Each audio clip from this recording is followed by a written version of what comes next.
जय गुरुदेव नाम किसका,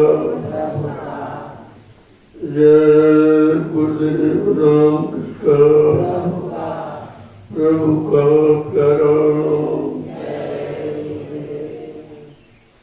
समृद्ध दाता दयालु पूज्य स्वामी जी महाराज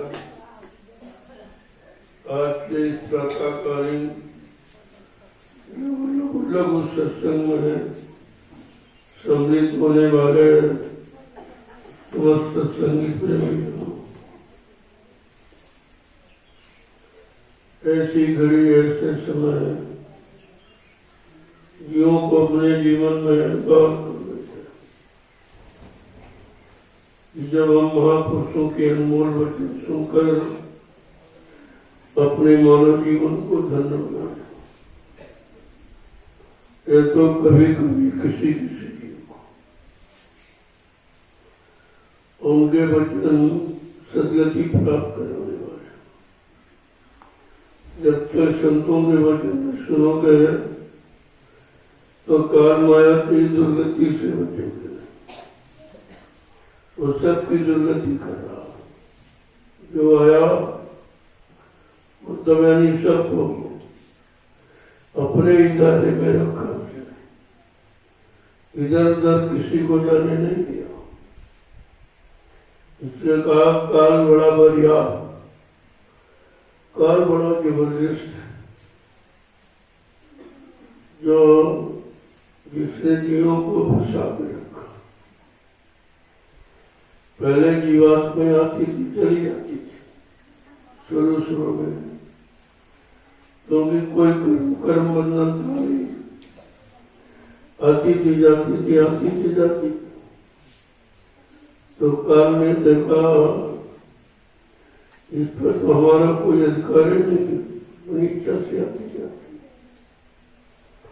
तो फर्स्ट से उसने दो विधान बना दिए, जिससे आप पाप पुण्य से वर्षित करते। इन्हीं दो विधानों में हमें आप सबको फंसा लिया। तो जब विधान बन गए तो हमने सोचा कि जरा करके देखें। कभी आपने अच्छा किया, कभी बुरा किया, कभी पाप किया, कभी पुण्य किया, कभी सुख किया, कभी अशुभ किया। इसी पाप पुण्य की बेड़ी में हम आप कितने युग निकल गए, फंसे पड़े, अभी तक निकल नहीं पाए। क्योंकि जो भी आया वो उसी कर्मों के जाल में फंस गया। ऋषि मुनियों ने, योगियों ने, ब्रह्मचारियों ने, अवतारी शक्तियों ने, ज्ञानी वैज्ञानियों, सबने काल की गुलामी की और जरा सबको फंसा के रखा। जिनको आप भगवान कहते हो वो काल भगवान होते, त्रेता के राम, द्वापर के कृष्ण, ये काल शक्ति होती। महाकाल के हुक्म से इस काल नगरी में आई, इसके लिए व्यवस्था को ठीक करने। जब व्यवस्था बिगड़ गई तो ठीक करने की शक्ति आई, उन्होंने अपना काम किया। चार नीतियों को अपनाकर साम दाम भेद और दंड, पहले तो जीवों को समझाया, देखो अच्छे कर्म करो, सब कर्म करो, भले कर्म करो, ताकि तुम्हारा यहाँ मान सम्मान बना रहे, तुम्हारा अधिकार बना रहे, तुम्हें रात पाट धन दौलत ये सब मिलती रहे। जब ये भी लोग नहीं समझ पाए तो उनको लालच दिया, देखो अगर तुम अच्छे कर्म करोगे तो राजा बन जाओगे, धनीमानी बन जाओगे, और बुरे कर्म करोगे तो गरीब बन जाओगे। ये भी बात भी समझ में नहीं आई। तो उन्होंने भेद नीति अपनाई कि जिसने खराब कर्म किए उन सबको यहाँ मारा गया, चाहे राजा हो चाहे धनीमानी कोई हो, काल ने किसी को बख्शा नहीं है। उसी ने कर्मों के जाल में फंसाया उसी ने मारा, उसी ने कराया, तो उसी ने किया, किसी ने कुछ नहीं।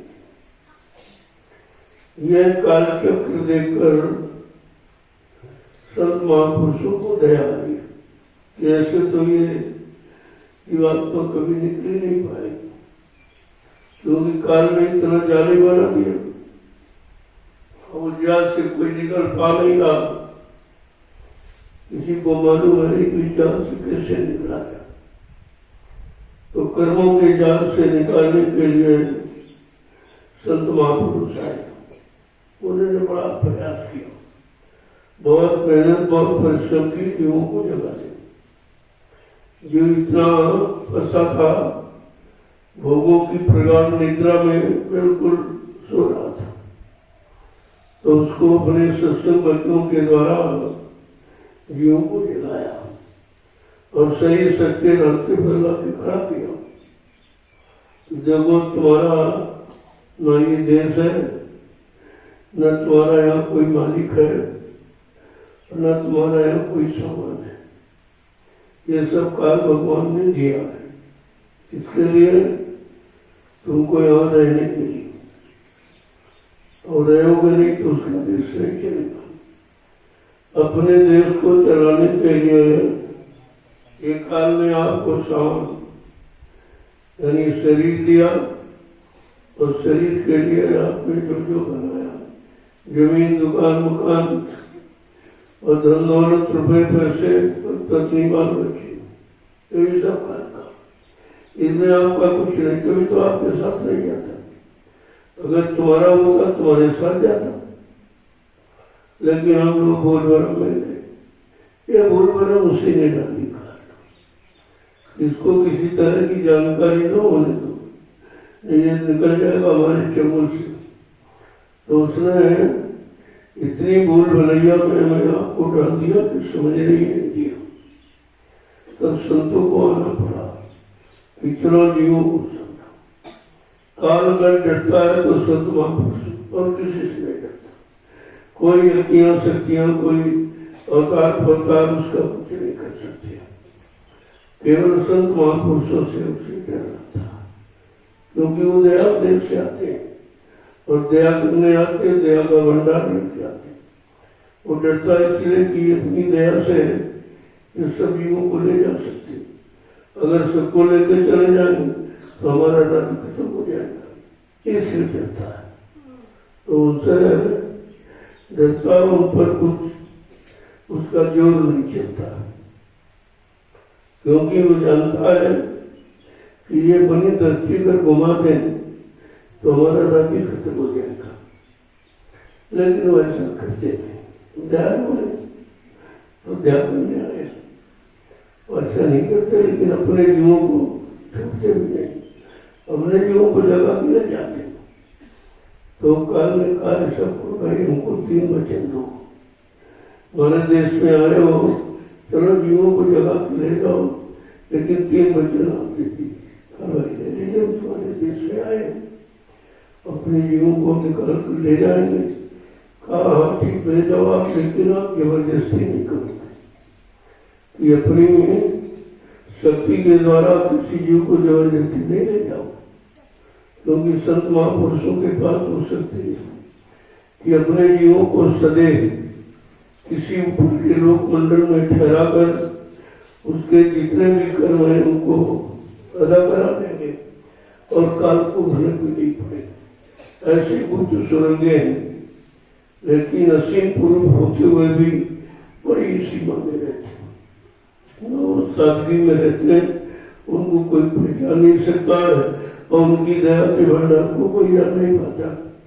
वो क्या कर सकते हैं, मतलब यानी जीवों को कैसे ले जाएंगे, को कुछ न करा ले जाए, वो तो उनकी मौज पर है। ये जरूरी नहीं कि मतलब माओ का बंधु तभी हो, अगर उनके आदेश हुक्म का पालन करो तो ऐसे ही वो पहुंचा देंगे। वो उनकी मौज है कि जीवों पर कैसे खुश हो जाए। कहा तो ये है कि भाई अगर हमारे जीवों को कोई तकलीफ दिखाई देगी तो मैं सरल कर दूंगा। अब इससे सरल हो क्या, इन काम करते रहो, जय बुद्ध नाम लेते रहो, काम करते रहो, इतना सरल इन्हें तो कुछ भी नहीं करना, लेकिन नाम का अभ्यास नहीं है। अभी हमारी आपकी जबान से नाम कहाँ निकलता, कितनी मतलब यानी प्रयास करो। तो कहने का मतलब है आप इतना अभ्यास कर लो कि हर वक्त नाम आपकी जबान से निकले, सोते जागते उठते बैठते काम करते नाम न बिसरे कि नाम कभी भूलेगा, क्योंकि नाम से ही काम होना। कलयुग में और कोई पूजा पाठ किसी तरह से नहीं काम होना। समय की जगह नाम की सुमरन से स्मरण से उनके आदेश हुक्म का पालन कर उन पर पूर्ण विश्वास करके ही अपना काम बना सकते हैं आप। तो उन्होंने कहा, ऐ मेरे प्रेमियों, तुम्हें किस तरह से इस मृत लोक मंडल में रहना, क्यों ये काल का देश से तुम्हारा तो है नहीं। पराए देश में, पराए राज्य में, पराई हुकूमत में, पराए अधिकार में आप मनमानी नहीं कर सकते। जैसा वो चाहेगा वैसा आपको रहना पड़ेगा, करना पड़ेगा। इसलिए अपने प्रेमियों के प्रति महापुरुषों ने क्या दया दिखाई है, जरा दो वचन सुनो प्रेम की बात, प्रेमी सुनो प्रेम की बात, प्रेमी सुनो प्रेम की बात, प्रेमी सुनो प्रेम की बात। हमारे प्रेमियों, प्रेम किसे कहते हैं, प्रेम किसे किया जाता, प्रेम क्यों किया जाता, किस काम को पूरा करने के लिए, किसको पाने के लिए प्रेम किया जाता।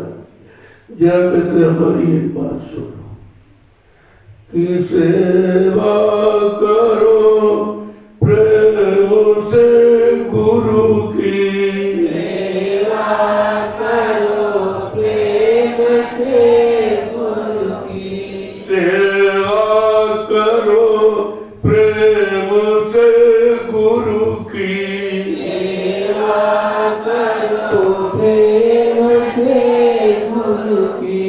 और दर्शन पर बलि बलि जात, और दर्शन पर बलि बलि जात। प्रेमी सुनो प्रेम की बात, प्रेमी सुनो प्रेम की बात। सर्वप्रथम गुरु की सेवा, सेवा में कोई हाथ पर दाबने नहीं है, उनके वचनों को सीखो, उनके आदेश हुक्म का पालन करो, जो वो कहे वो करो। उन्होंने तो कहा कि अभी तक तुमने मन का कहना माना तो कितने युगों से फंसे पड़े हो, अरे अब जरा मेरा कहना मान लो, तुम्हारा कल्याण हो जाए। तो कहते हैं सदगुरु कहे करो तुम सोई, अब मन के कहीं चलो मत। बहुत दिन तुमने मन की गुलामी की है, मन के अनुसार रहे हो, जो मन ने कहा वही किया, जिसके कारण तुम फंसे पड़े हो। अब जरा जो तुमको निकालने आया है सदगुरु दाता दयालु, जरा उनके वचनों को सुनो कि इस दर्शन और यानी सेवा पर बच, हर पल क्षण घड़ी उनका दर्शन करो। कहते वैसे तो रोज करना चाहिए, अगर रोज मौका न मिले तो सप्ताह में एक बार, एक बार भी मौका मिले तो 15 दिन में करो एक पखवाड़ा, यानी 15 दिन। 15 दिन में भी न हो पाए तो 1 महीने में, ऐसे कहा 3 महीने 6 महीने। अगर तुम्हें साल में एक बार भी नहीं करती, बरस दिवस नहीं कर सके, ताकि वो लागे दोष और कहे कभी दादा उसकी कभी न हो मोक्ष। अगर साल में एक बार भी दर्शन करना नहीं कर पाता है तो मोक्ष गति पाने का अधिकारी नहीं होता। आगे क्या कह रहे हैं कि बचन प्यारे गुरु के से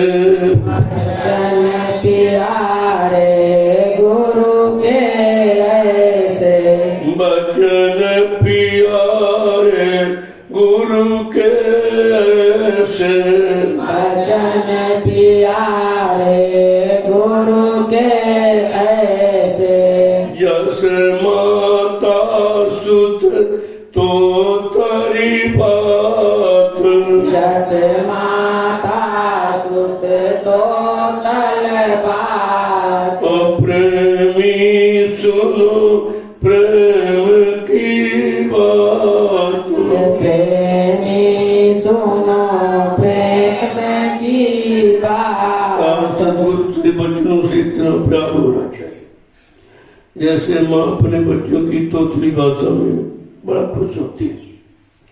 जब बच्चा तोतली भाषा बोलता है तो माँ बहुत खुश होती है कि बच्चा हमारा बोलने लगा।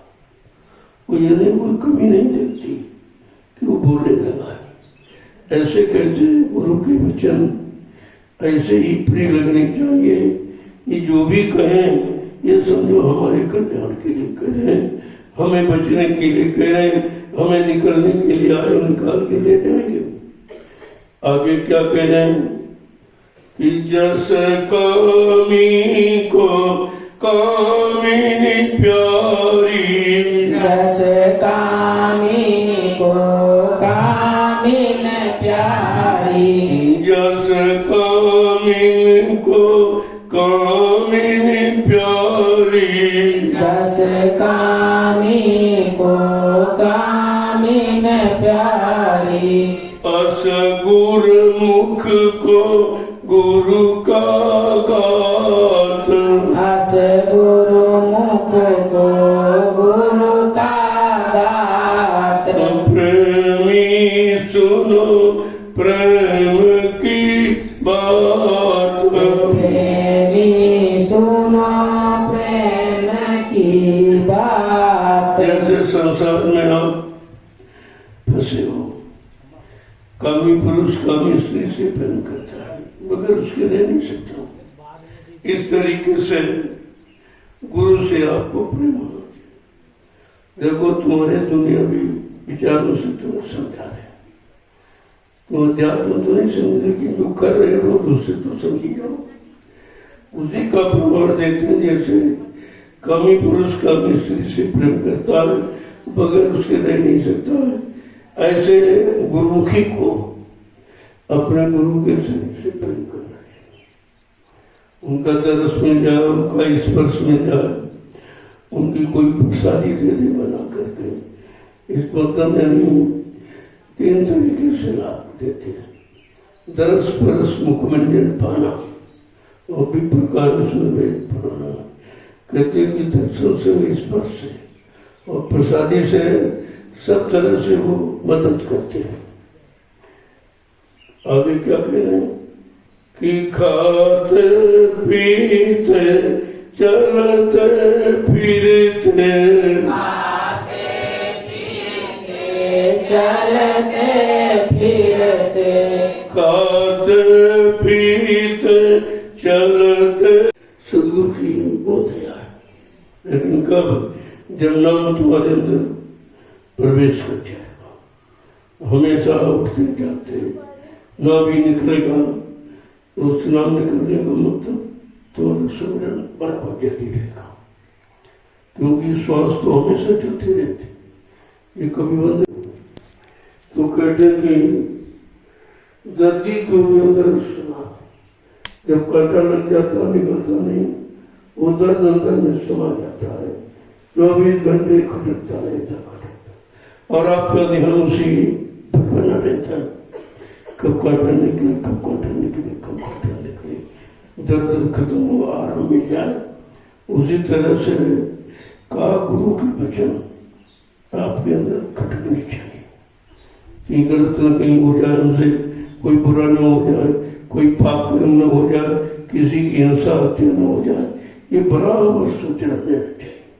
आगे क्या कह रहे हैं कि ऐसी लगन गुरु संग जाकी, ऐसी लगन गुरु संग जाकी, ऐसी ऐसी लगन गुरु संग जाकी, ऐसी लगन गुरु संग जाकी, वो गुरमुख परमारथ पात, वह गुरुमुख परमारथ पात, वो गुरमुख परमारथ पात, वो गुरुमुख परमारथ पात।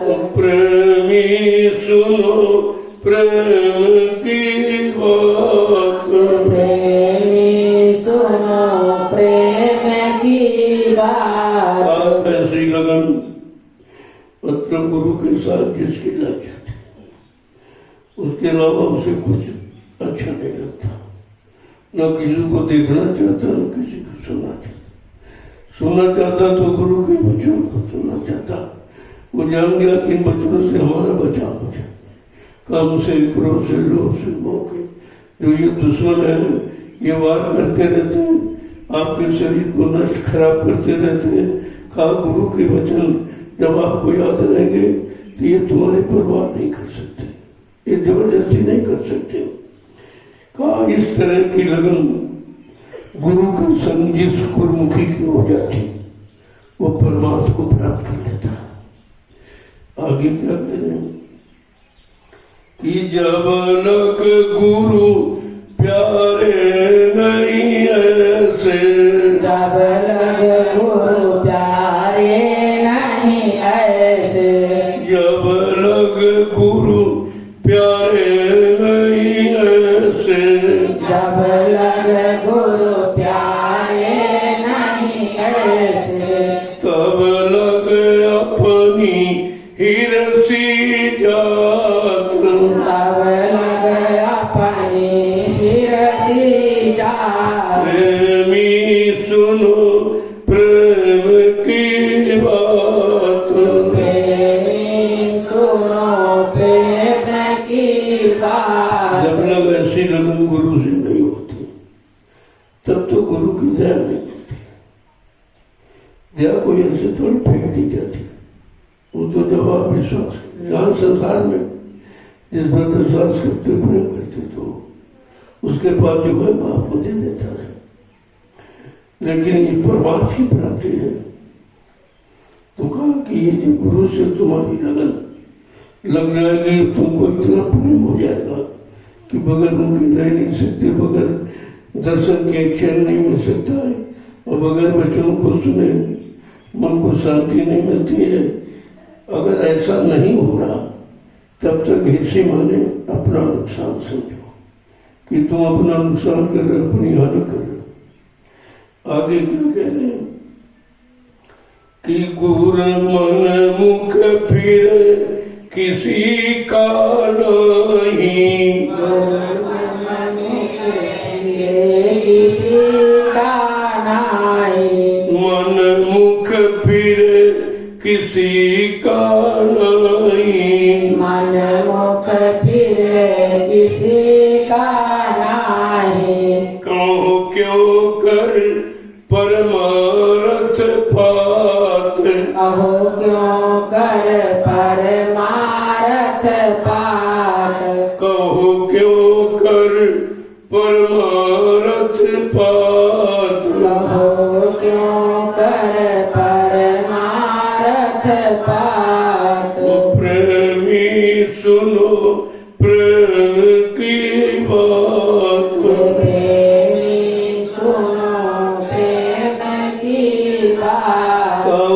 मनु किसी का नहीं होता है, अपनी मनमुखता में जो रहता है वो किसी की सुनता नहीं, अच्छी सच्ची बात न सुनता न मानता है, तो परमार्थ कैसे प्राप्त कर सकेगा।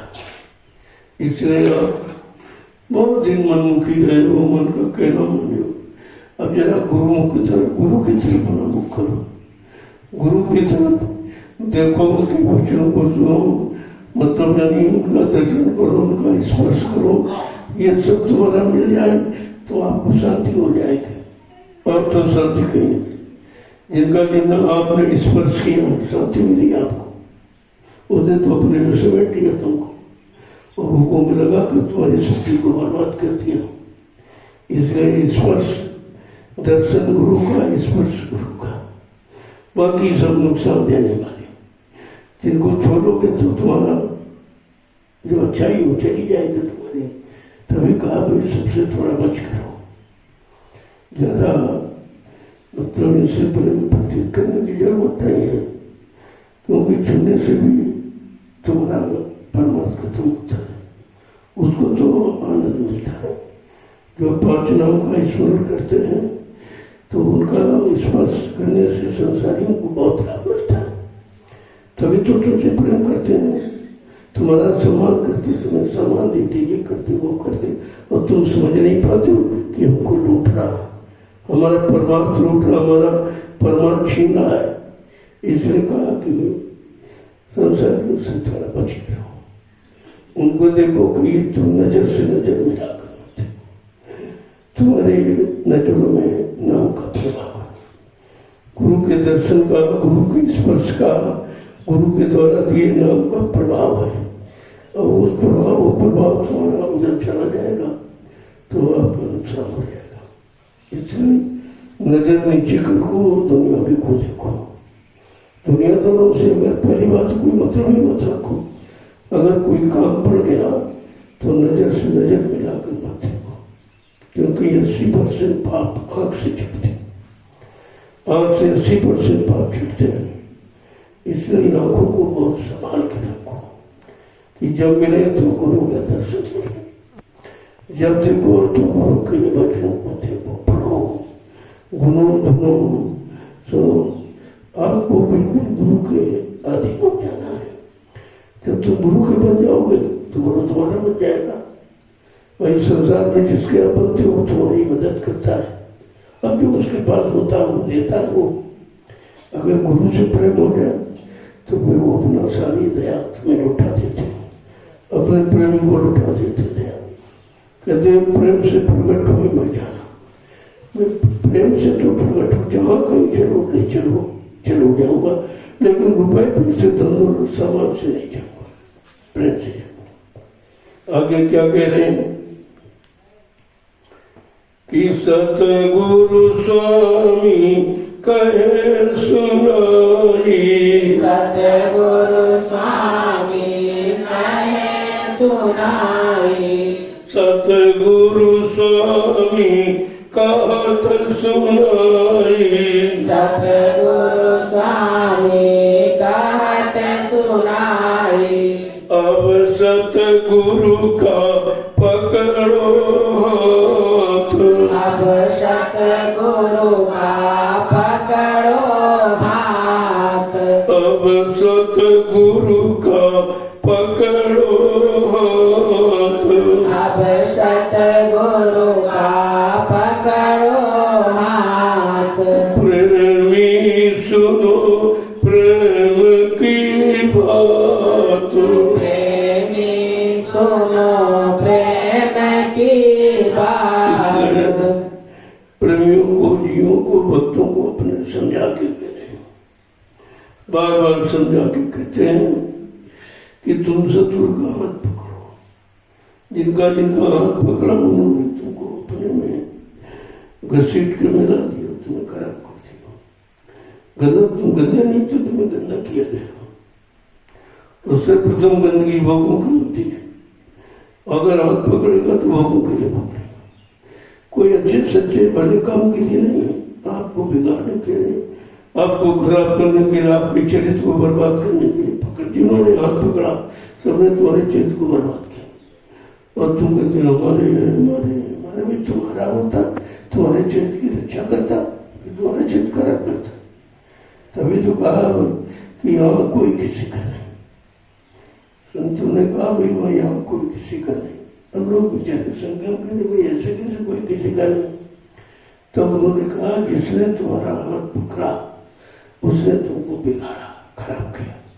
पहले तो तुम पाक सामने पवित्र थे, और जैसे हाथ पकड़ा और वो खराब करने के लिए तो हाथ पकड़ा गया। और कोई तुमको नहीं पकड़ेगा, न तुमको स्वीकार करेगा। वो अगर उसके अनुसार न चलो, उसका कहना न, और भोगों में उसका साथ न दो तो उससे नफरत करेगा। झगड़ा तो इसी बात का इस समय 80% झगड़ा इसी बात का है कि अगर भोगों में लगे रहो तो खुश रहेगा, वो तुम्हारा बने रहेगा। और जरा से एक दिन इनकार करके देखो, पर से नफरत करेगा। क्या निकलो हमारे घर से, निकलो, तुम्हारे लिए रोटी नहीं, तुम्हारे लिए कपड़ा नहीं, तुम्हारे लिए आवास नहीं।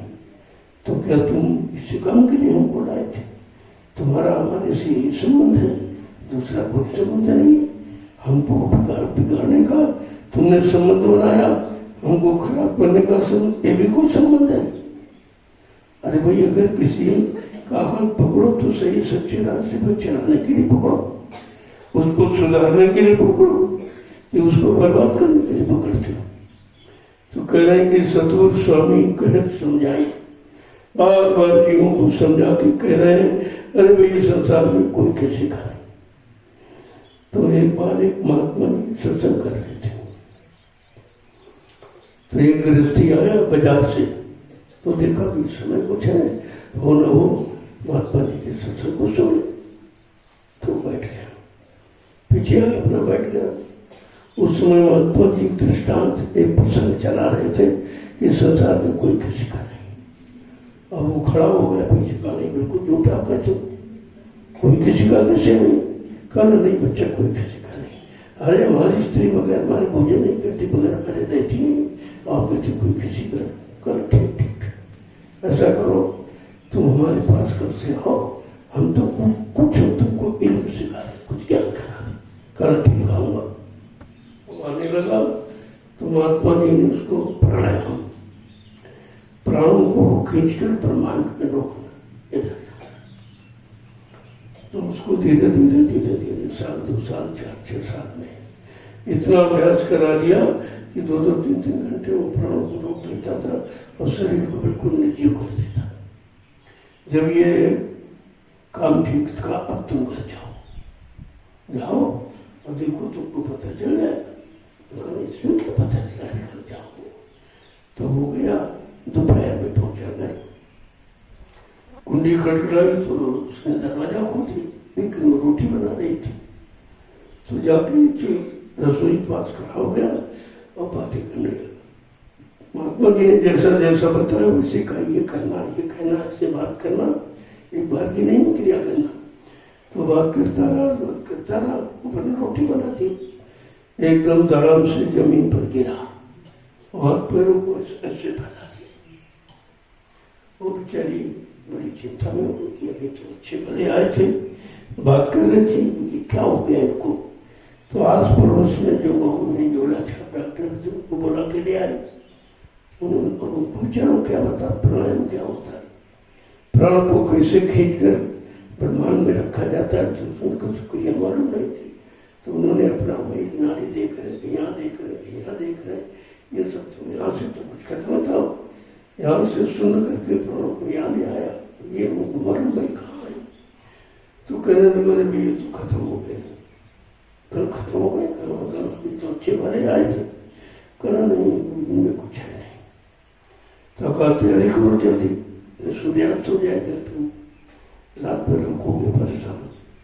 और वो तैयारी होने लगी, कफन खरीद के ले आया और बांस, हरे बांस की तिरछी बनाई, बड़े मोटे मोटे डंडों वाली सीढ़ी जैसी, और उसी पर लिटा दिया उसको नागा। अब वो डबल बेड सिंगल बेड कहाँ चला गया, सब खत्म, सब छीन लिया गया आपको, और डंगा लिटा दिया गया। और रस्सी से जब कफन डाला तो जिसलिए अरे कहना इसका चेहरा देखा नहीं जा रहा, ये कफन नफरत का पर्दा, ये नफरत का पर्दा डालती, ये इसको देखना नहीं है, इसको छूना नहीं है, इसकी कोई बात नहीं करना, एकदम नफरत पैदा हो गई। ये क्या हो गया, तो कहते थे हमारा पति है, हमारा पत्नी है, हमारा बाप है, हमारा बेटा है, भाई है, अभी करें कुछ नहीं, तो मिट्टी है, मिट्टी है, मुर्दा है। मिट्टी मुर्दा क्यों है? कौन सी चीज निकल गई शरीर से जिसने शरीर को मिट्टी मुर्दा बना दी? का वो है चेतन जीवात्मा, वो परमात्मा की जीवात्मा, वो निकल गए, शरीर मुर्दा हो गया। इसका मतलब शरीर मुर्दा ही है, केवल परमात्मा की चेतन शक्ति जीवात्मा के कारण ये जिंदा है, इसके बाद तो मुर्दा ही है। और एक दिन ये निकलेगी और मुर्दा होना पड़ेगा। जब मुर्दा हो जाओगे कोई घर में रखेगा, घर वाले ही तुमको घर से निकाल कर सीधे शमशान भूमि पर ले जाएंगे और क्या करेंगे कि लकड़ियों की चिता बनाएंगे बड़ी, और चिता बनाकर और उसी पर आपको नंगा लेटाते, कपड़े पर सब छीन लेंगे। कपड़ा भी आप लेके नहीं जा सकते, कपड़ा छीन लिया और नंगा लेटा दिया। कहा क्या करो, कहा इसके बाहर इसकी खोपड़ी में मांस मारो। ये क्यों मारा जाता, अब जो पता तो है नहीं है। कहता इसने सब दरवाजे खुले और उन दरवाजों से शरीर को खराब किया, गंदा किया, लेकिन ये 10वां ये अगर खुल जाता तो पार हो जाता, इसलिए मांस मारा जाता। जानता कोई नहीं वेद है, इसीलिए मांस मारा जाता कि तुम अगर इस बांस की मार से बचना चाहते हो तो संतों की शरण में जाके अपने 10वां द्वार को खोल लो, अपने घर चले जाओ, फिर तुम्हारी ये दुर्दशा खत्म हो जाए। लेकिन ये कोई भेद नहीं जानता। आप किसी से पूछो ये भी बांस क्यों मारा जाता है, अरे भाई आप क्यों मारते हो, तुम मरता है, मरा है, मरे को क्यों मारते हो, लेकिन जानते नहीं। लेकिन ये इशारा संकेत कि अगर तुमने इस 10वें दरवाजे को खोल लिया होता तो तुम पार हो गए होते, और तुमने नीचे के दरवाजों को खोला और भूख करते रहे और शरीर की शक्ति खराब कर दी और तुमने कुछ रखा नहीं। लिहाजा मनुष्य इसको 10वां द्वार खोलने के लिए मानव शरीर मिला था। ये 9 द्वारों में पड़ा रहा, 9 द्वारे 2 आंखों के, 2 कानों के, मतलब और एक मुंह का, एक नाक का, एक नीचे गोदावरी इंद्री का। इन दरवाजों को खोल कर इसी में पड़ा रहा और सारी शक्ति बर्बाद कर दी और मानव जीवन में खत्म कर दिया। लिहाजा उसको मारो, इसने अच्छा काम नहीं किया। ये मार पड़ती है अंत में समझाने के लिए कि अब भी समझ लो, अगर 10वां नहीं खोल पाए तो भी मार पड़ेगी आप। तो सतगुरु स्वामी समझा के कह रहे हैं अगर तुम बचना चाहते हो तो सतगुरु का हाथ पकड़ो, वो हाथ पकड़ लो या वो तुम्हारा पकड़ ले, तुम्हारी पकड़ तो डेली हो सकती। तो सतगुरु को अपना हाथ पकड़ा दो, वो पकड़ लेंगे तो फिर छोड़ेंगे और धीरे धीरे तुम्हारी जीवात्मा को मृत्यु लोक से, इस पंचभौतिक शरीर से निकाल कर और ऊपर ले जाएंगे देवलोक। इस लोक के ऊपर देवलोक है, वहाँ देवी देवता आज भी बैठे, 33 करोड़ देवी देवता, 9 करोड़ दुर्गा, 10 करोड़ शंभु आज भी विराजमान। लेकिन उस देवलोक में ये मृत्यु लोक यहाँ नहीं कुछ है, यहाँ कुछ नहीं। यहाँ तो इसीलिए नकल बनाई गई है कि पत्थर का देवी देवता बना दो, पत्थर का भगवान बना दो, कागज कैलेंडर का बना दो। तो ये तो कल्पना है, जिसने देखा नहीं कैसे बना देगा। और बनाया तो मनुष्य का शरीर बनाया, तो मानव शरीर में क्यों बनाया कि वो मानव शरीर में आएंगी और तुमको मानव शरीर से तुम्हारी जीवात्मा को निकालकर घर पहुंचाएंगे और मानव शरीर को जो तुम गंदा और खराब करे विषय भोगों से, उससे आपको बचाएंगे। इसलिए मानव तन में आएंगे, कहते कि मानव तन में आएंगे ये काम करेंगे, तो इस काम के लिए आएंगे। और जो हम ये समझ ही नहीं पाए भी ये किस काम के लिए आए। हम तो जितनी शक्तियां उन्हीं से अनुमान लगाते रहे कि ये भी शक्ति इसी काम के लिए है। कहते नहीं, कलयुग में संत अवतार है, राम अवतार कृष्ण अवतार नहीं, संत अवतार है। हरियुग का अवतार अलग है, सतयुग का अवतार हरि अवतार था और त्रेता का राम अवतार था, द्वापर का कृष्ण अवतार था। तो कलयुग का भी अवतार होना चाहिए। ये तो युगों के अनुसार आपको समझना चाहिए कि सबका तो बताया, लेकिन हम लोग तो कलयुग में बैठे और पिछले युग का सुन के हमें क्या मतलब, हमारा कौन सा लाभ होगा।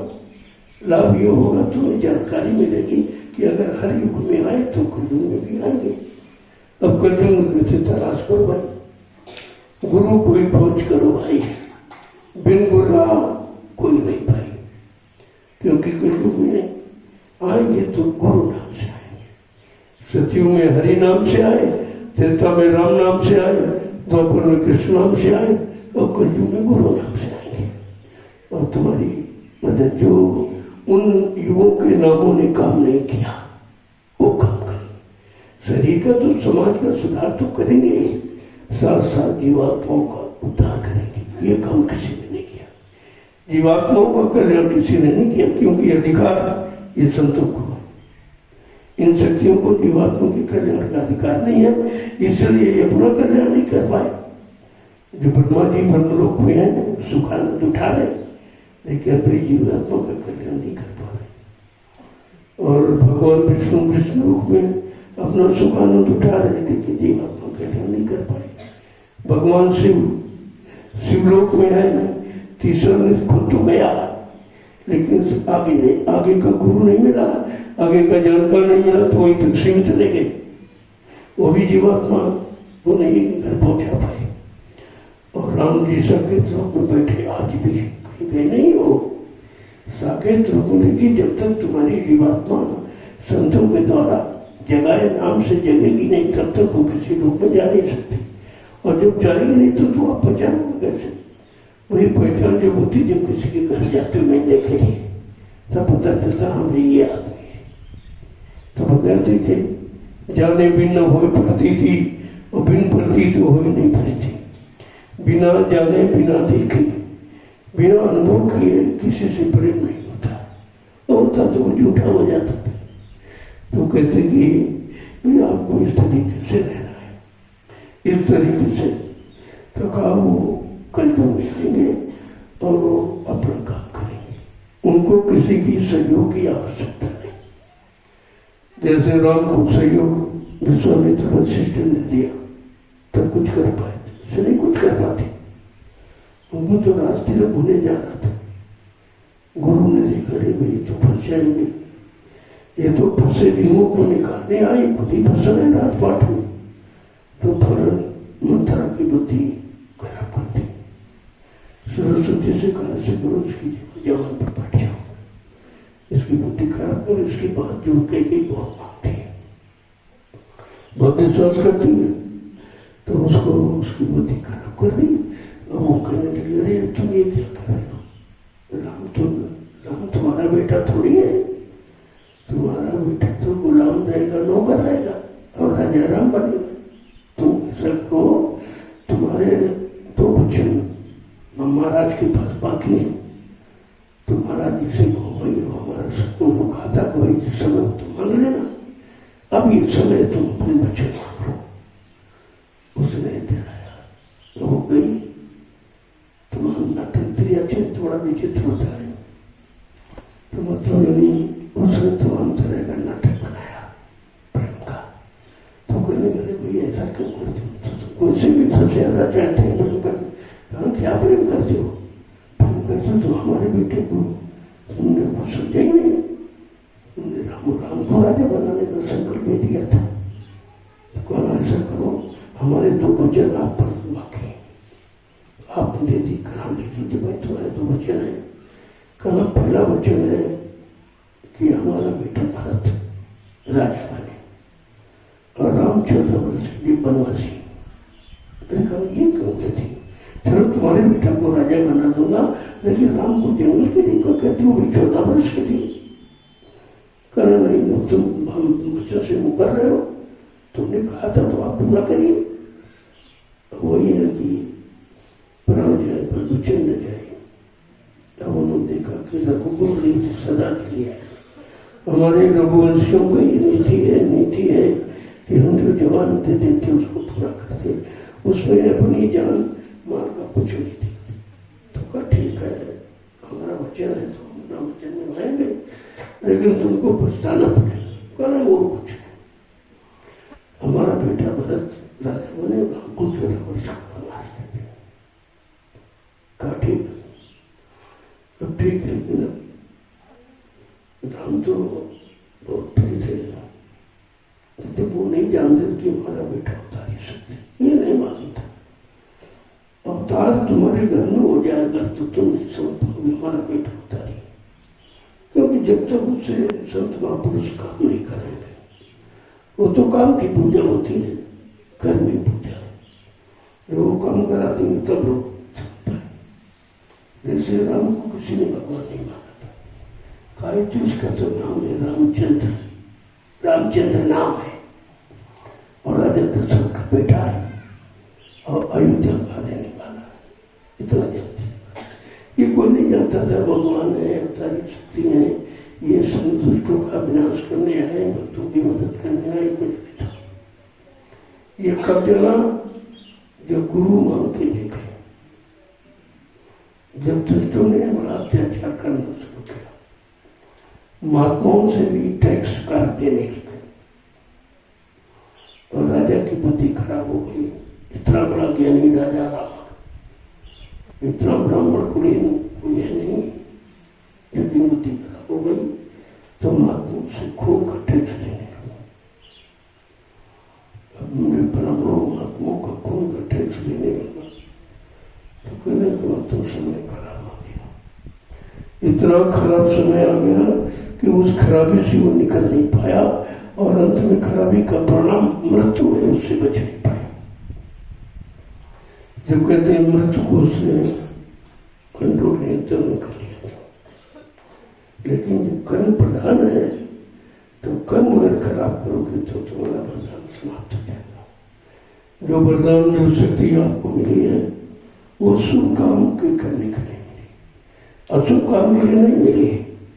और अशुभ काम करोगे तो वरदान की शक्ति समाप्त हो जाएगी और जो तुम्हें शक्तियां मिली हैं वो सब अपनी जगह से हट जाएंगी, तुम्हारी मदद नहीं होगी।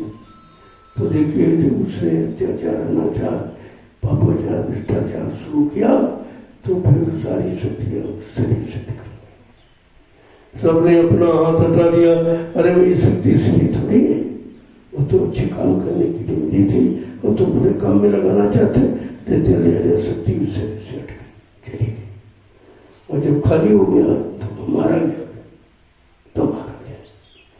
ये इतिहास सब जानकारी के लिए लिखा था कि तुम अपनी ऐसी जानकारी कर लो कि तुम मुसीबत में फंसो, तुम्हारी मतलब जमदूत तुमको लेके न जाए, सम्मान के साथ यहाँ से जाओ। तो कहते कि एक तो जमीन में बांध के दिया जा रहा है सिंहासन और इंसान वही है, लेकिन कर्म अलग अलग। इतने खराब हुए कर्म किए जब दो जंजीरों बांध कर घसीटते रहते और एक ऐसा भक्त है जो बुरा कर्म नहीं करता, अच्छे कर्म करता, अपने गुरु के आदेश हुक्म का पालन करता, उनके अनुसार ही जीता मरता है, तो उसको सिंहासन पर बैठा कर ले जाते हैं। देखो ये है, ये कर्मों का परिणाम। अब आपको अच्छा तो गुरु पहले भी नहीं किया, अभी नहीं कर पा रहे, क्योंकि अच्छे कर्मों की जानकारी नहीं। ये शरीर इंद्रियों से तो ये अच्छे कर्म नहीं, ये उनको शुभ कर्म माना गया है, लेकिन ये शरीर से कर्म करोगे तो शरीर मिलेगा। अब जैसा कर्म वाले पशुओं वाला कर्म किया तो पशु शरीर मिलेगा, और पक्षी वाला कर्म किया तो पक्षी शरीर मिल जाएगा। शरीर तो मिलेगा, लेकिन कर्मानुसार उसने जो 83,99,999 शरीर जिस बनाए उनमें आपको जाना पड़ेगा। और जब इन सब में घुमाओगे, परेशान हो जाओगे, जीवात्मा निरंतर प्रार्थना करती रहे, जब इस शरीर में आने का मतलब क्या, पता नहीं मन क्यों ऐसे कर्म करके शरीरों में आया, इसको क्या मिला, जन्म मरण, पैदा हुआ मर गया, पैदा हुआ मर गया, कुछ नहीं मिला इसको। तो प्रार्थना करती कि एक बार मनोधन का पंचभौतिक शरीर का स्वभाव दे दीजिए। पंचभौतिक शरीर दोनों, स्त्री का भी पुरुष का भी। यहाँ पर इन्होंने गुप्त कर दिया था, छिपा दिया था, कहा कि स्त्रियों को मुक्ति नहीं मिलेगी, फाड़ देने का अधिकार नहीं। लेकिन जब कलयुग में संत आए तो सबसे पहले सबको मुक्ति दिलाने का अधिकार दिया कि जिस पंचभौतिक शरीर में जीवात्मा बैठी है, उस जीवात्मा को परमात्मा से मिलने का अधिकार है, वो मिल सकते। लेकिन जब अधिकार दिलाने वाले संत महापुरुष मिलेंगे और तब से ये उन्होंने रास्ता खोल दिया कि स्त्रियों की भी मुक्ति हो गई, उसकी भी योनि बदल जाएगी। पहले स्त्री में तन में रहती थी, चाहे पशुओं में जाए, चाहे पक्षियों में जाए, जंगली जानवर जाए, जहाँ मात्र स्त्री तन रहता था। लेकिन जब से कलयुग में संत पधारे उन्होंने बदल दिया, कहते नहीं, ये भी भजन कर सकती है और ये भी अपनी योनि बदल सकती है और इसका भी कल्याण हो सकता, इसकी जीवात्मा के कल्याण हो सकता है, ये जा सकती। और मीरा ऐसे जो भाई ऐसे तमाम स्त्रियाँ भी गई, निकल के गई, ऐसा नहीं है। ये सबको अधिकार तो संतों ने दिया, ये अधिकार किसी ने नहीं, इसलिए तुम्हारे हित में कोई नहीं रहा। सब तुमको कहा भाई स्त्री है, स्त्री तन में रहेगी, पुरुष है, पुरुष तन में रहेगा, इनकी योनि नहीं बदलेगी, तो मतलब पता नहीं कब तक ऐसी रहेगी बेचारी, ऐसे भोगती रहेगी। उसको भोगों का खिलौना बनाकर ये सब बर्बाद करते रहेंगे, नष्ट करते रहेंगे, खराब करते रहेंगे, चरित्रहीन करते रहेंगे। तो संतों को दया आई, उन्होंने कहा नहीं भाई, पंचभौतिक शरीर तो ये भी है, वो तो काल में फंसाने के लिए थोड़ा सा अंतर किया शरीर में, और उसी अंतर से स्त्री पुरुष में फंस गई, पुरुष स्त्री में फंस गया। उस अंतर के भेद को समझ नहीं पाया। ये काल की फंसाने की रचना, और कहीं नहीं फंसा, गंदगी में फंसा, न आंखों में फंसा, न कानों में फंसा, न हाथ पैरों में फंसा तो गंदगी में जाके फंस गया। ये उसकी काल की चालाकी है कि तुमको फंसाया तो गंदगी में फंसाया। गंदगी में क्यों फंसाया? जब गंदगी में फंसे रहोगे तो हमारे देश में बने रहोगे, हमारा राज चलता रहेगा। उसने अपना राज चलाने के लिए तुमको गंदगी ही दी, और तुम गंदगी में तुम्हारा मन जल्दी बढ़ता, उधर ज्यादा भागता। यही तो कर ही रहो, क्या कर रहा? तो तुम्हारे शरीर से कोई लगाव नहीं, गंदगी से लगाओ, क्योंकि शरीर में आँख है, कान है, नाक है, मुँह सब अच्छे थे, हाथ पर सब अच्छे हैं, तो इनमें क्यों नहीं लगाओ तो गंदगी में हो गया, और वो गंदा हो गया। जब नीचे गया गंदगी में तो गिर गया, अब जब गिर गया तो इसको उठाए कौन? अब उठाने वाले तो वो भी सब गिरे पड़े हैं। तो जो निकला वो इस गंदगी से, भोगों की गंदगी से जो निकला खड़ा है, वो तुमको उस गंदगी से निकालेगा, वो निकालेगा। बाकी यहाँ कोई निकालने वाला नहीं है। तो इसलिए इन बातों को समझना चाहिए। अब वो बात छूट गई कि जो वो क्रिया सीख के आया था प्राणायाम, तो जब वो उसने प्राणायाम किया तो सत्संग में मर गए। तो उसने जो है उसकी तैयारी करती, भाई जल्दी करो, उनको ले जाओ यहाँ, रखने क्या फायदा। वो स्त्री कह रही इनको ले जाओ जल्दी, अब इनको घर में रखने का लाभ क्या है। अब वो सुन रहा सब, महात्मा जी ठीक कहते थे, कोई किसी का नहीं, देखो क्या कह रही है। और जब कफन ले आए तो उसको हाथ तो अच्छे थे, कल क्या करे, कल इसको मतलब ऐसे लपेट दो, हाथों में लपेट दिया और उठा कर देखा तो दरवाजा सकरा था, तो हाथ हिलने लगे। अब कहते कैसे निकाला जाए भाई, लाओ फावड़ा ले और को छोड़ा को गिराओ। तो भाई कह रहे रोको, हमारा घर मत बिगाड़ो भाई, अब तो बनाने वाला जा रहा, हमारा घर क्यों कौन बनाएगा, हम तुमको जुक्ति बताते। और वो सुन रहा कि वो चारा काटने वाली गरासन है, कल इनके हाथ इतने काट रहा। वो सुनना महात्मा की ठीक करती, कोई किसी ने करती को वहाँ काटेंगे तो तैयार। हम समझते थे हमारी स्त्री है, हमारे बगैर रह नहीं पाएगी, हमको बहुत मानती है, बहुत मतलब यानी प्रेम करती, तो ये तो वहाँ पर काटने को तैयार घूम रही। तो जैसे गरासन लेकर आई, लोगों ने कहा चलो भाई कटो, वो कह रही तो फट से उन्होंने झटका मारा और रस्सी और कपड़ों को समेट कर महात्मा जी के पास पहुंच गए।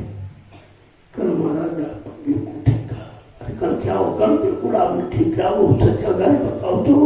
कहा अगर जगह जरा चूक जाते तो हमारी स्त्री हमारे हाथ काट देती। देखा तो कोई किसी का नहीं, ये सब मतलब कह सकती, और मतलब केवल भोगों का तुमसे, और तुमसे कोई अर्थ नहीं, ना कोई रिश्ता है, ना कोई प्रेम है, ना कोई मतलब है। केवल रिश्ता तो अपने भोगों के प्यास बुझाने का सामान समझा गया। औरत को भोगों की प्यास बुझाने का सामान समझा गया है, और कहते बच्चा पैदा करने वाली मशीन है। तो वो बच्चा को पैदा करने वाली मशीन समझते हैं और उसी का तुम्हारा प्रयोग करते हैं। अगर जिसके बच्चा ना हो तो उसको छोड़ने चक्कर में गुजारे, छोटे छोटे बेकार उसको घर में रखने क्या लगा। अब तुम देख कर आए थे कि रंग गोरा है और बहुत सुंदर, बहुत अच्छे पांचे दिखे, तो तुम्हारा रंग से और मतलब चेहरे से बनावट से कोई मतलब ही नहीं था। तुम्हारा मतलब था भोगों से। अब वो काम नहीं हो रहा, बच्चा नहीं पैदा कर पा रही, ले जा उसको घर से निकाला। तब धीरे धीरे लोगों की समझ में आया कि औरत को भोगों का खिलौना समझा गया और इसीलिए आपको रखा जाता। अगर ये काम न हो तो कोई रोटी कपड़ा तुमको नहीं देगा। केवल रोटी कपड़ा मिल रहा तो तुम चरित्र खराब करा रहे हो रोज, इसलिए कोई नहीं देगा। तो संतों ने इस भेद को बोला कि तुम्हारा यहाँ कोई नहीं, तुम चुपचाप भजन करो, बनेगा।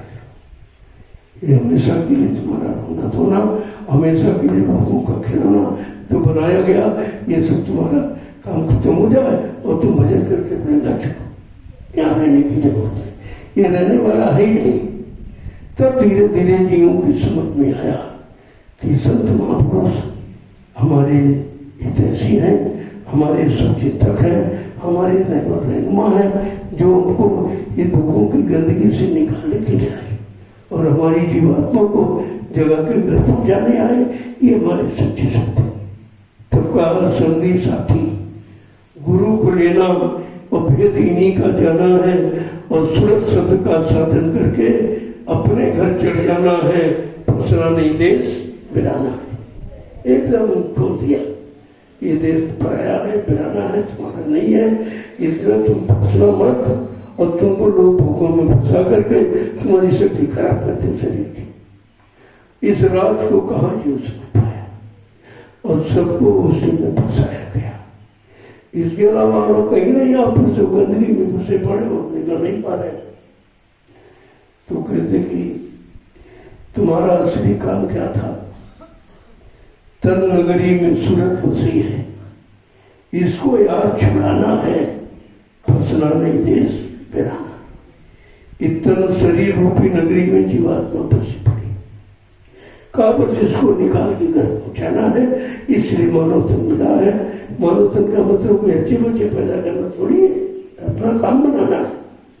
लेकिन लोग अपना काम बना रहे हैं, लोग अपने लोगों के प्यास बुझा रहे हैं और तुम इसी सारे को समझ नहीं पा रहे। इसलिए संतों ने दया करके सबको अधिकार दे दिया, चाहे स्त्री तन हो चाहे पुरुष तन हो, और जीवात्मा सुनने लिया जाओ, जीवात्मा परमात्मा से मिल सकती। तो उन्होंने स्त्रियों को भी नामदान दे दिया कि तुम भी चल सकते, तुम भी चलो अपने घर। तो किस तरह से जीवों की मदद संत महापुरुष करते और बदले में कुछ नहीं चाहते। उनको आपसे चाहिए कुछ नहीं, वो तो तुम्हारे काम के लिए है, तुम्हारा काम करेंगे। और अगर तुम कराना सीख जाओ तो जल्दी हो जाएगा। वो तो उस काम को करने आए ही हैं।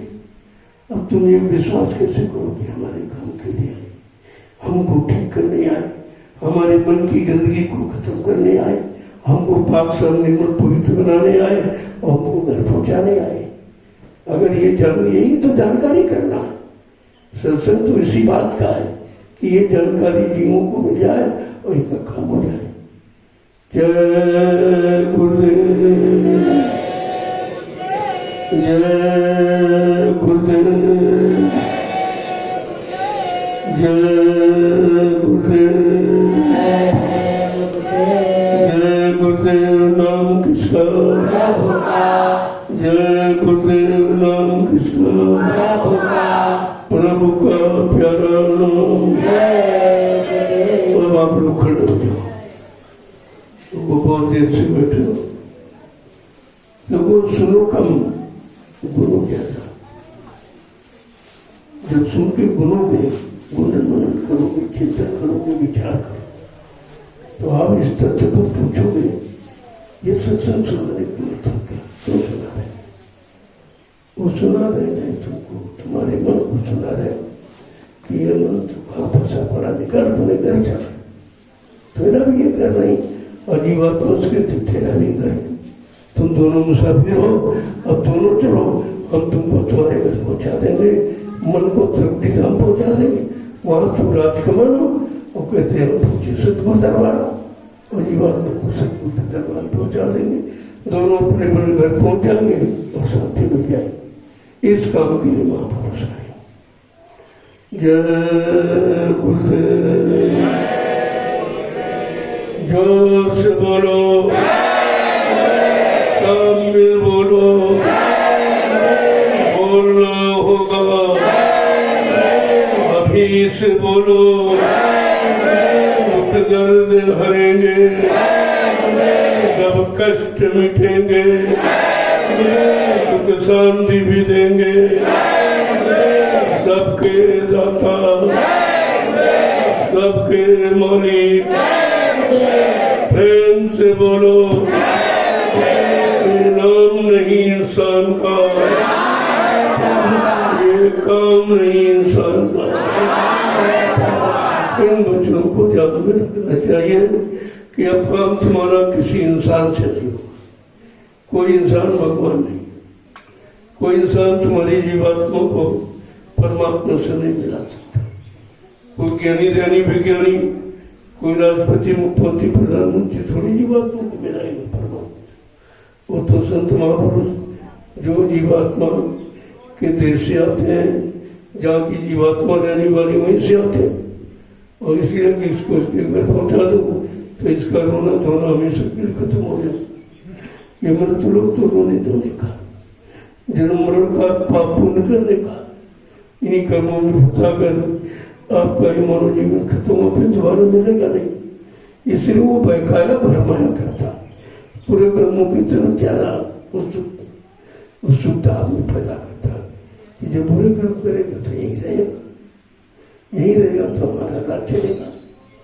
तो वो थोड़ी समझता बुरे होने, वो तो बुराई बढ़ाएगा, बुरे कर्म कराएगा, बुरा खान पान कराएगा, बुरे भाव विचार तुम्हारे पैदा करेगा, क्योंकि फंसाने आया है और सब निकालने आए। ये अंतर है। जय गुरुदेव। इसलिए आप निकलने आए हो तो सेवा करो। वैसे जो सेवा आपने की वो निकलने की नहीं थी, बाल बच्चों की सेवा की, इनकी परवरिश के लिए खेती है, दुकान है, दफ्तर है, बिजनेस बाग मजदूरी, ये सेवा आपने देश समाज की सेवा की, मान सम्मान अधिकार पाने के लिए। लेकिन ये जो संतों दरबार में परमार्थी सेवा, इसमें तुम्हारा कोई स्वार्थ नहीं, ये निस्वार्थ करते हैं। इसलिए निस्वार्थ सेवा को परमार्थी सेवा कहते हैं। और निस्वार्थ सेवा जब करोगे तो परमार्थ का लाभ मिलेगा आपको, कि आपका शरीर तो शुद्ध हो ही जाएगा और तुम्हारे सिर पर अनंत जन्मों का जो कर्मों का कर्जा चढ़ा वो भी उतर जाएगा। वो कैसे उतरेगा कि जो आप सेवा करते हो, जो जमीन बना रहे हो, व्यवस्था बना रहे हो, इसमें करोड़ों लोग लाभ उठाएंगे। वो आएंगे, उसी जमीन पर बैठ के भजन करेंगे, सत्संग सुनेंगे, सेवा करेंगे। ये परमार्थी लाभ आपको मिलेगा, क्योंकि व्यवस्था आपने बनाई है। तो कितने बड़े लाभ पाने की परमार्थी सेवा रखी गई, और हिंदुस्तान में कोई नहीं जानता। कहीं किसी मिशन में चले जाओ, ये सेवा कहीं नहीं आपको मिलेगी। वो बस खाना पीना, वो ये अच्छा खिलाओ और अच्छे पैसे दे दो उनसे। तो होटल तो नहीं है ये, होटल पर भी यही होता, खाना खिलाए पैसे ले ले, खाना खिलाए पैसे ले ले, और यही सब मतों में होता। कहीं चले जाओ और तुम कहते अरे वहाँ बहुत अच्छी व्यवस्था है, भाई भोजन तो घरों में भी आपने किया, होटलों पर कर रहे थे, फिर संत दरबार में तुम भोजन ढूंढे गए, वहाँ प्रसाद मिलता, वो भोजन प्रसाद है, वो पेट भरने वाली रोटी नहीं है, वो प्रसाद है। वो तुम्हारे समस्त रोगों को निकालेगी। सबसे बड़ा तुम्हारे मन का रोग भोगों को वो निकालेगी। मन रोगी है तो शरीर रोगी हो गया। अब मन का रोग तो कोई जानता नहीं, कोई डॉक्टर पैदा की वैसा है नहीं जो तुम्हारे मन की बीमारी को खत्म कर दे। तभी तो संतों के शरण में जीव आता है कि वो तुम्हारे तन मन और बुद्धि और चित्त वो सबसे साफ कर देंगे। उनके पास नाम की जड़ी है, नाम की जड़ी बूटी, नाम रसायन का वो आपको लगा देंगे और तुम्हारा सब काम बन जाएगा। जय गुरुदेव। अब आप चलिए जो सेवा कर रहे थे या कुछ बाकी रहे उसको कर लो, उसमें थोड़ा नहीं। जिस बगीचे की बात चल रही थी उसमें छानबीन की गई तो कुछ कमी निकल आई। आज वे त्योहार है उनका, उनको बताया जाए कि भाई ये कुछ जमीन इसमें सीलिंग थी गवर्नमेंट से, और वो ये चाहते थे कि सब व्यक्ति सबको पैसा दे दें, तो फिर वो कभी भी सरकार ले लेगी, कभी तुम्हारे हाथ से निकल जाएगी। हमने नहीं भाई ऐसा काम नहीं, हम अपना धर्म सेवा का खराब नहीं करें, तो उसकी छानबीन की है।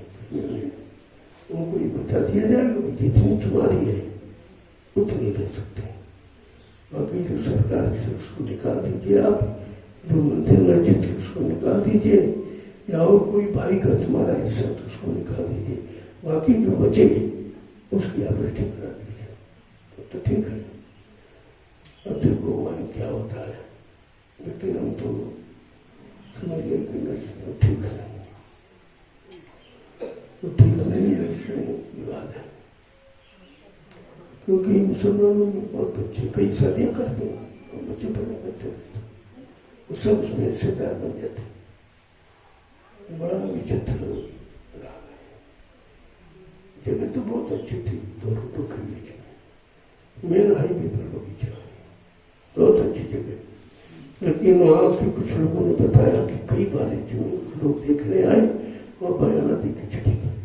जब ये देखा कि अरे इसमें तो मस्जिद का हिस्सा है, तो मस्जिद कहीं बनाई है जमीन उसके नाम की, कहीं मस्जिद के नाम जो जमीन वो अलग है और बनाई है बगीचे में, कोई भी झंझट हो सकता है जबरा।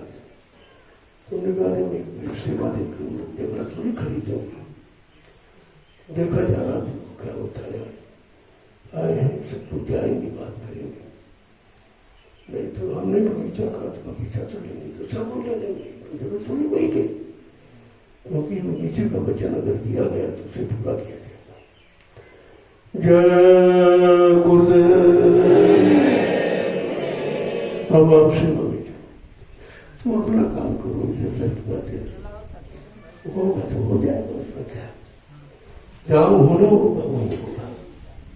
तुम्हारी गाड़ी कमाई अच्छे काम में लगेगी, बुरे काम में, जहाँ कोई बुराई है वहाँ फट से जानकारी हो जाएगी, क्या जरूरी है, जरूर थोड़ी कोई बुराई बोल ले।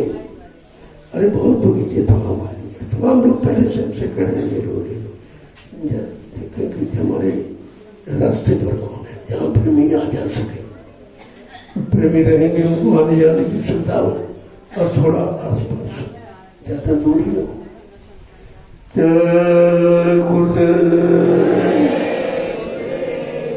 क्या खेतों का, तिवारी जी क्या खेतों का काम पूरा हो गया? जरा इनसे पूछ गई हो, कुछ रह गई वो निराई में तो करा, वो साथ साथ गुड़ाई करा था।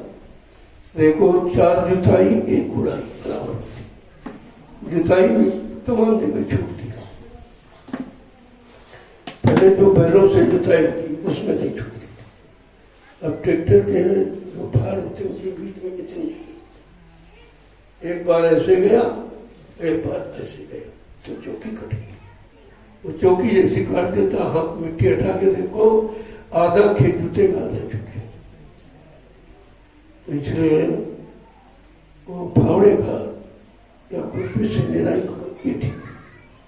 एक बार का छुट्टी हो गई तो इसमें हल तो चल नहीं सकता, इसमें फावड़ा है या तो कुदाल जो सकरा खुरपी जैसा, क्योंकि जगह थोड़ी होती पौधे का नहीं जाऊंगा कैसे करो, तो या तो कुदाल ले लो या खुरपी से, खुरपी का प्रयोग करके जमीन की गुड़ाई कर दो, तो फिर इसमें घास नहीं होगी, इसमें दवा डाल दी जाएगी तो आपका फसल हो जाएगा।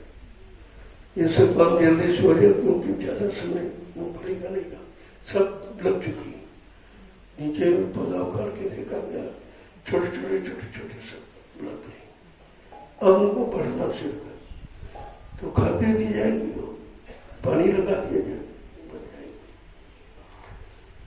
एक और काम सोच रहे कि इसमें जाली लगा दीजिए, ये जो तार लगे हैं खंबे बने इसलिए छोटे जानवर पूछे थे,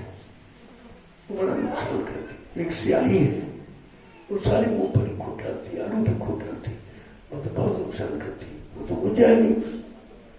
और छोटे बच्चे बछड़े हैं वो भी घुस जाते हैं। लिहाजा इसमें अगर जाली लग जाए, इसी किनारे किनारे उनकी जाली आती है, उसको लगा दिया जाए तो ये पूरा बंद हो जाएगा, बंद हो जाएगा। फिर इसमें कोई जीव जंतु नहीं जा सकता। और आप जो भी फसल बोएंगे सुरक्षित रहेगा, इसमें कोई घुस नहीं सकता। तो सोचते कि खर्च करो तो ऐसा करो तो हमेशा के लिए खर्च बचा दे, तो देखते हैं उसका भाव लेके वो लगवा दिया जाए। तो जो भी फसल आप बोगे, आप बगीचा पेड़ लगाओगे तो कोई जानवर इसकी हानि नहीं पहुंचा पाए, कोई घुस नहीं सकता। थोड़ा महंगा पड़ता लेकिन हमेशा के लिए हो गया। इसमें रोज तार और रोज खंभे गिरते हैं, रोज टूटते हैं, तो उससे वो तो महंगे पड़ जाते हैं। वो एक बार लग जाएगी फिर खत्म नहीं हो, क्योंकि बाहर से सपोर्ट है, सुरक्षा है, तार लगा, खंभा लगा, अंदर अंदर वो खड़ी कर दी जाएगी चारों तरफ, तो जिससे छोटा जानवर कोई जा नहीं सकता। आपकी फसल की पूरी सुरक्षा रहेगी। एक बार खर्च करना है, हमेशा के लिए सुरक्षित हो जाएगी। तो उसके बारे में सोचा गया कि जैसे, क्योंकि ये बगीचे भी आपको एक बात ध्यान रखो, कोई आवे ये पेड़ों को छाटने मत देना। आम का पेड़ छाटा नहीं जाता, पता नहीं कैसे बुद्धि से सब छाट के बेकार कर दिया। आम कोई ऊपर नहीं लगेगा, जब डाली काट दोगे तो आम तो नीचे लगता है। तो जमीन पर जब डाली रख जाती हैं तो आंधी वगैरह कितनी तूफान आवे, हवा नहीं लगती और तो तुम्हारा आम नहीं गिरेगा, नुकसान नहीं होता। पता नहीं किसने इनको क्या बता दिया, तो इनका ऊपर कर दिया। ऊपर बढ़ाने से मतलब क्या, ऊपर आम थोड़ी लगता है, आम तो नीचे डालों में लगता है। और डाली इन्होंने सब काट दी, सब खराब कर दिया, बनी बनाई व्यवस्था बिगाड़ दी। बगैर पूछे आप कोई काम नहीं करो, इस बात का ध्यान रखिए। कोई आवे कैसा कहे, कहते नहीं पेड़ों में आप खाद डाल सकते हो, मतलब यानी दवा डाल सकते हो, लेकिन पेड़ों को छेड़ नहीं सकते। हम पेड़ कोई कटने नहीं देते। जितनी जमीन लोगों ने खरीदी है, हमने कहा भाई पेड़ छोटा बड़ा कैसे छोड़ देना, वो छाया देगा। तो जब तुम काम करने जाओ, कहाँ बैठोगे दो में, तो पेड़ कोई काट नहीं होते। हम और लगवाते हैं, कटवाते नहीं। तो कितने पेड़ लगवाए, कितने अभी लगवाएंगे। वहाँ ज्ञानाश्रम में भी बगीचे तैयार हो रहे हैं, सब जगह पेड़ ही पेड़ रहेगा, क्योंकि इससे आमदनी भी आपकी होती है और इसमें कुछ ज्यादा करना नहीं होता। संगत समय समय पर आती है और खेती में रोज काम होता है। लिहाजा ऐसी प्रश्न बोलोगे, जब प्रेमी आएंगे नहीं हो, वो तो अपने समय से आएंगे बड़े पर्वों में, तो आपका नुकसान हो जाता है। लिहाजा पेड़ लगा दो, 5 साल के बाद अपनी कीमत दे देते हैं, इकट्ठे आपको पैसा मिलेगा, फिर जमीन खरीदो उससे। ऐसे धीरे धीरे आपकी जमीन बढ़ जाएगी। लेकिन अब कोई नियुक्ति सोचनी पड़ेगी। अभी तक जितनी जमीन नहीं, 1 पैसे का कोई लाभ नहीं। जो पैदा करते हो तुम्हारा उसी खर्चे चला जाए। बिजली का बिल है, दवा है, और मतलब बीजों का है, खाद का है, इसी में आपको खर्चे जाते हैं। ये तो कोई इतना प्रेमी है, नहीं तो लेबरी का पैसा नहीं ले पाओगे। ये जमीन में कुछ नहीं होगा। एक तो बालू, इसमें कुछ होता नहीं। इसीलिए हमारा विचार यहाँ से हटा था कि इसमें पैसा खर्च नहीं करेंगे, और यहाँ महंगाई भी बहुत हो गई और इसमें होता कुछ नहीं। मालूम क्या होगा, इतनी लागत तुम्हारी इसमें लगी। पहले 17 TCM गोबर की खाद इसमें डलवाई थी, तब ये कुछ आपको दिखाई दे रहा, वरना इसमें कुछ नहीं होता। इसलिए हमारा विचार यहाँ से हट गया था कि अब यहाँ जमीन नहीं होगा। आश्रम घर के लिए वही आश्रम बन जाएगा, एक चिन्ह निशानी हो जाएगी। अब जमीन हम थोड़ा हट के दूंगा, और जानी वहाँ इससे बहुत सस्ती, ये तो बहुत महंगी, इससे 10 गुना सस्ती है और बढ़िया। केवल जंगल है, उबड़ खाबड़ हो गई, लोग कभी उसको जोते नहीं, बोए नहीं, वो मतलब सैकड़ों साल से पड़ी है। तो पड़े होने के कारण, जंगल होने के कारण आपको सस्ती मिल गई, और सस्ती मिल गई, इससे 10 गुना मिल गई। लगभग 300 बीघे जमीन आपको और धीरे धीरे धीरे धीरे लोग आ रहे हैं, दे रहे हैं। वो देख रहे हैं कि 50 साल हो गए, ऐसे पड़ी है, जंगल हम साफ नहीं करा सकते, इतना खर्चा कौन दे? जंगल साफ कराना किसी के बस की बात नहीं है। फिर इस पर ट्रैक्टरों का खर्चा बहुत तेल का, तो इसलिए कह रहे भाई बेच लो और अच्छी जगह कहीं थोड़ी ले लो, तो उससे 4 दाने पैदा होंगे। विचार तो ठीक तुम्हारा, और हमको ऐसी जमीन चाहिए ओवर खावर, वही मिलेगी, वही सब्जी मिलेगी, और आप लोग सेवा करके उसे ठीक कर लोगे, अच्छी होगी, आपको सेवा मिल जाएगी और जमीन सस्ती मिल जाएगी। कितने हल हो रहे लाभ। अब वो दुनिया वाले बेचारे क्या जाने सेवा है क्या कर रहे हैं, तो समझते पता नहीं कहाँ से लेबर ले आए बाबा जी, तो ये पैसा भी नहीं लेते, रात दिन करते, ना धूप देखते न रात देखते, रात तो 10 बजे तक सेवा, और लोग अपने खेत में नहीं करते। अरे मैंने कहा तुम ये राज किया जाओ, ये तुम्हारे बस का नहीं, तो देख कर भी नहीं समझ सकते। तो अब आपसे पूछ लो कि भाई कहीं कोई सेवा हो तो करो, नहीं तो समय कम है, और सेवा जिनको करनी है तो ज्ञान समझो, वहाँ चलो, वहाँ सेवा बहुत है, वहाँ लोग नहीं, यहाँ आ गए, हम जा जाते वहीं सब लोग चले आते हैं, तो सेवा आपकी छूट जाती। ज्ञानाश्रम वो भी आपका आश्रम है, वहीं से काम होना है, क्योंकि वहाँ जमीन पर्याप्त है। जितने बड़े बड़े कार्यक्रम राष्ट्रीय सब वहीं होंगे, यहाँ नहीं हो पाएगा। यहाँ सबसे बड़ी लैट्रिन जाने का कहीं कुछ रास्ता नहीं था, जगह तुम्हारी इतनी है ही नहीं।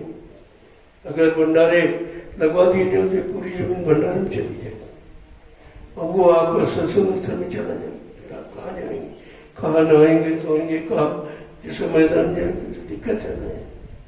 इसी बात की दिक्कत के लिए आप कोई कार्य नहीं करता हूँ कि प्रेमियों को तकलीफ होगी। इसलिए जो पीछे खेत में नीचे पड़ा हुआ उसको लेटिन के लिए लिया था, इसमें लेटिन बन जाएंगी, लेकिन बन तो जाएंगे, सफाई नहीं कोई करता, वो इतनी गंदी हो जाएंगी, उसमें लोग जाएंगे। तो कमी तो तुम्हारी है, तुम अपनी चीज को अच्छा नहीं समझते, तुम बना क्या करेंगे, बनवा देंगे, सफाई कोई नहीं करेगा, फिर वो उसको बनाना खर्चा बेकार चला जाएगा। इसलिए हमने कहते खेत में नाली बनाते, नालियां बना दो खेत में, प्रेमी बना चले जाएंगे, और वो उस खेत में जिसमें 5 दिन 6 दिन इतने सब लोग चले जाएंगे, तो 4 साल तक खाद नहीं डालनी पड़ेगी, फिर उसको ट्रैक्टर से जोतवा के पलट दिया जाएगा। ये सिस्टम अच्छा है। अब आपका ये अरहर का खेत है, इसमें गड्ढे खोदो, वो ले जा करके बना के सब गड्ढे जो खोदो लाइन से, लोग अपना समाधान में चले जाएंगे, हाड़ भी है उसमें चले जाएंगे, और वो 10-12-15 दिन में गड्ढे भर जाएगा। इतने दिन आप रुकते नहीं हो, कभी कभी रुकते हो, तो ये व्यवस्था सोचकर ये बना दी, इसमें हो सकता है थोड़ी जगह में आपका काम चल जाएगा, और जमीन की उर्वरक शक्ति नहीं खराब होगी, सबसे बड़ी बात है ये लाभ आपका। हम सोचते हैं कि एक हिस्से में अरहर और एक हिस्से में सरसों, बहुत बोलते रहो तो जब तुमको खेत में जाओ, किसी खेत में जाने की जरूरत ही नहीं, वो सरसों बारे में जा सकते हो, अरहर बारे में जा, आड़ भी बनी रहेगी और आपका खेत भी बढ़िया हो जाएगा। तो किसी को क्यों जाने, क्या जरूरत है नहीं, वो तो इस बात को समझते नहीं हो, उसको बुरा मानते, जबकि तुम्हारे शरीर की मतलब खेत की उर्वरक शक्ति बढ़ा रहे हैं प्रेमी, लेकिन वो इस बात को नहीं जानते। विरोध के सिवा और कोई भावना नहीं है। जय गुरुदेव। देखो कहीं कोई सेवा देख लो, हाँ मूंगफली का खेत निराई करना तो थोड़ा रह गया, आप उसमें चले जाओ, और कुछ लोग गौशाले में चले, वो तो प्रेम बेचारे रोज ही करते हैं, पूरे साल करते रहते हैं। आप आए हो तो गौशाला की सेवा भी करो, किसी सेवा में तुम्हारा हिस्सा बाकी न रहे, हर सेवा का लाभ आपको मिलना चाहिए। तो गौशाले चले जाओ, उनके लिए घास मसलानी है, घास ले आओ, और तमाम जगह खाली पड़ी है, तो थोड़े थोड़े अगर जामों को छोड़ दिया करो तो इनका स्वास्थ्य बढ़िया है। छोड़ दिया जाए तो गौ दयाल आश्रम में पूरे दिन गाय चरती, वहाँ भी 12-13 गायें हैं, वो चलती है इतनी तंदुरुस्त है, एकदम चिकनी, कोई दाना पाना कोई आरा चारा देने के लिए। एक आदमी पूरे दिन गाय चराता और शाम को अपना बांध देता, सब खर्चा करता। कहने का मतलब क्यों, वो फार्म है, उसमें पेड़ पौधे लाइन से लगे हैं, उसमें फसल नहीं हो सकती, तो हमने कहा घास चरने के लिए बढ़िया रहेगी और गाय चरती रहेंगी, पेड़ तो उसमें खाएंगे नहीं, तो देखते सकूँ तो खाता नहीं जानवर है। तो वहाँ का तो पेड़ों को भी बढ़िया लाइन से पेड़ लगे और बीच में 10-10 फुट का गैप है, उसमें घास है और गाय चलती, दिन भर चलती। और देखो भूसा भी बच गया और दाना भी बच गया, सब बच गया। और यहाँ सर में है तो, लेकिन छोड़ते नहीं, छोड़ते होते तो आधा खर्चा आपको कम। सब व्यक्ति तो खाली खड़े हुए, घूमेंगी टहलेंगी तो आज अच्छा रहेगा, और ये घास चलेंगी तो तुम्हारे चारे की व्यवस्था हल हो जाएगी। तो 4-6 लोग मिलकर थोड़े थोड़े छोड़ो, आप गाय को छोड़ो, सांड को मत छोड़ो, वो छोड़ोगे तो वो चलने नहीं देंगे, गाँव परेशान करेंगे। इसलिए अगर ये चलने वाला, अरे मथुरा में तो 2,500-3 हजार गाड़ी थी और 2-4 लोग उसको ठहराने जाते थे, छोड़ी जाती थी। घुमा घूमू ले आए, घंटे 2 घंटे घूमी, उधर रानी पानी तालाब में पी लिया, आ गई वापस। तो उससे क्या होता कि शरीर थोड़ा चुस्त फुर्त रहता है, जो जानवर छोड़ा जाता है वो शरीर चुस्त फुर्त रहता है, जो वो कोई रोग बीमारी जल्दी नहीं आती, क्योंकि भोजन पचता है अच्छी तरीके से। तो अगर थोड़ा थोड़ा करके गाय को छोड़ने लगो, उनका मतलब नहीं, पहले तो उनको पकड़ के लोगों थोड़ा थोड़ा चलाने का अभ्यास करो, अभी चलने लगेगी तो फिर आपकी दिक्कत खत्म हो जाएगी। इतनी ज्यादा नहीं कि छोड़ेंगे, वहां तो 2-2, 2,500, 2,500, 3-3 हजार गाय थी, सालों को नहीं छोड़ा जाता, उनको करके रखा जाता था और गाय को चलाया जाता था।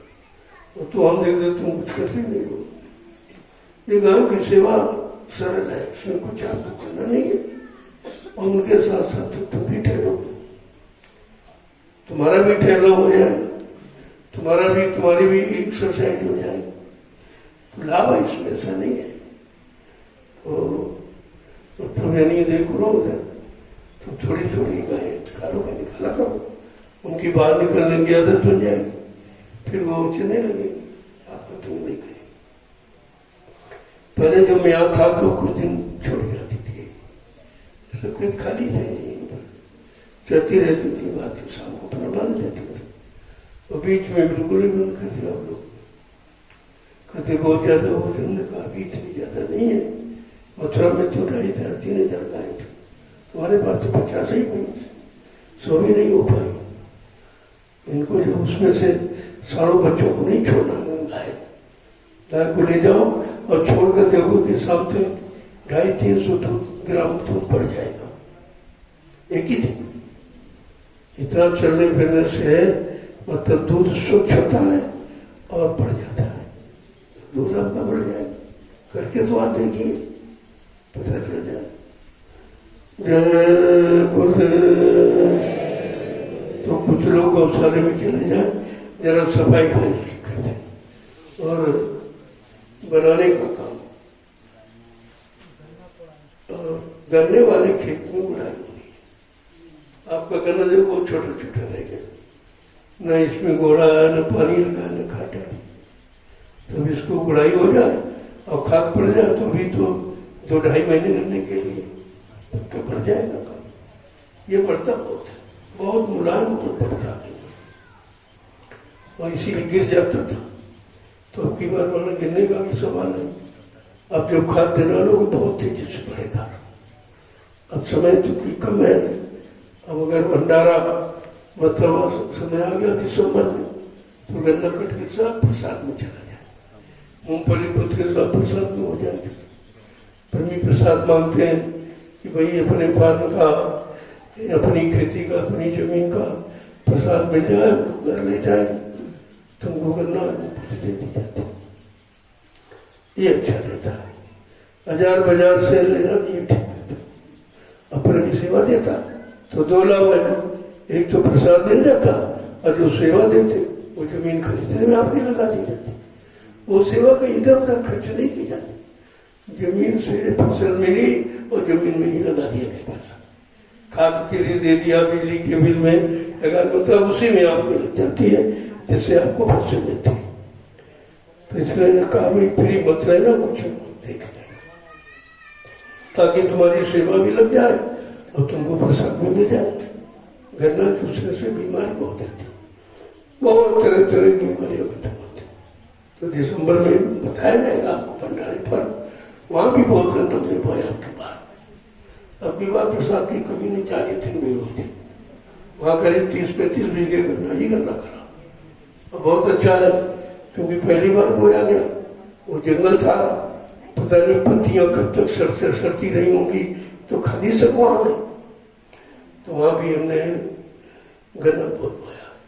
गन्ना लगा दो ठीक रहेगा, प्रेमी को प्रसाद मिल जाएगा और ज्यादा कुछ उसमें झंझट नहीं रहता, क्योंकि प्रेमी तो कार्यक्रम में तो ये, क्योंकि टोलियां हमने इसीलिए बनाई थी कि भाई टोलियों की वजह से हमेशा आते जाते रहेंगे प्रेमी, तो यहाँ सेवा उनको मिलती रहेगी और ये तुम्हारी जमीन सब ठीक बनी रहेगी।